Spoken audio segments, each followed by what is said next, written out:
Standard models of reality assume an independent container of space and time into which an observer is placed.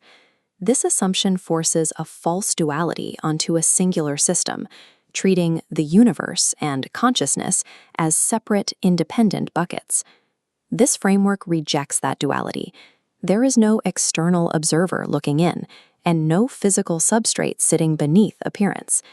Instead of awareness existing inside a universe, the universe occurs at the specific address of its knowing within awareness. Stripping away the container leaves the foundational requirement for anything to appear at all: availability.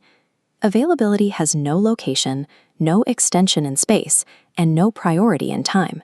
It is the immediate condition of articulation itself.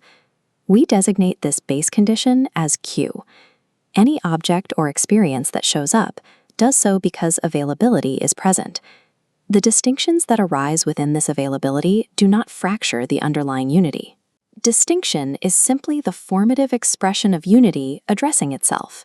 Because there is nothing outside of availability, the condition references itself. We designate this self-reference as Q star.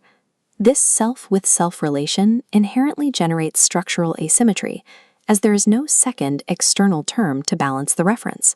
A single gesture of self-reference causes three aspects to fall out as one indivisible relation.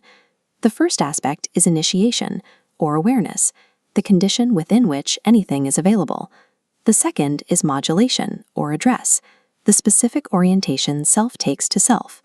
The third is stabilization, or occurrence, what ultimately shows up. Awareness, address, and occurrence are not three separate things or interacting forces. They function as a single gesture of self-differentiation.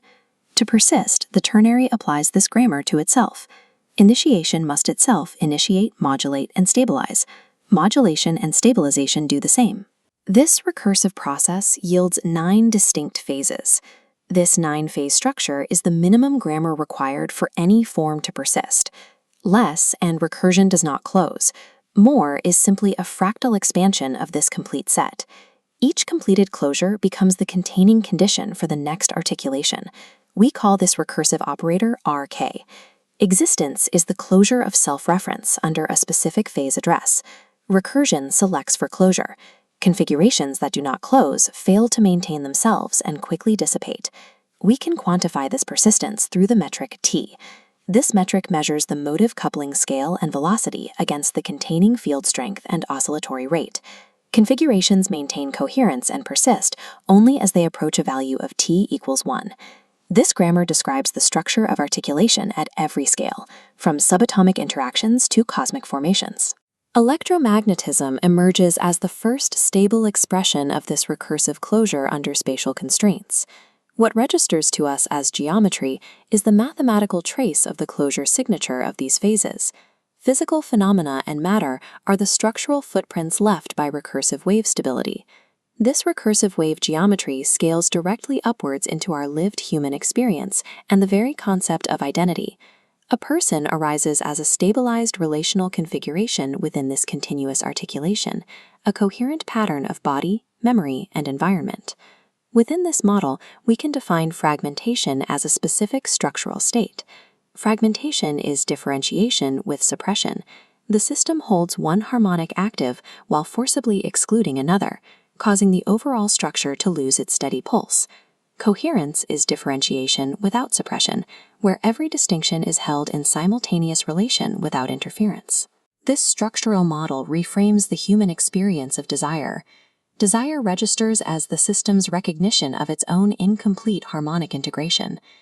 These psychological states are structurally precise expressions of wave coherence attempting to stabilize. Integration occurs through the simultaneous activation of all coherent aspects of a person. Maintaining this configuration requires no effort. It is the natural expression of a non-fragmented address. This provides a structural definition for what we call seeking. Seeking is the current address clarifying the coherence that is already operative. Arrival marks the dissolution of the assumption that coherence was ever elsewhere. The ultimate shift occurs when movement is no longer toward an objective, but functions as the objective. Reality is this ongoing, self-articulating coherence, knowing itself through relational patterning. the fundamental recursion eternally holds. The space of the clearing is completely open, and the underlying lattice infinitely remembers.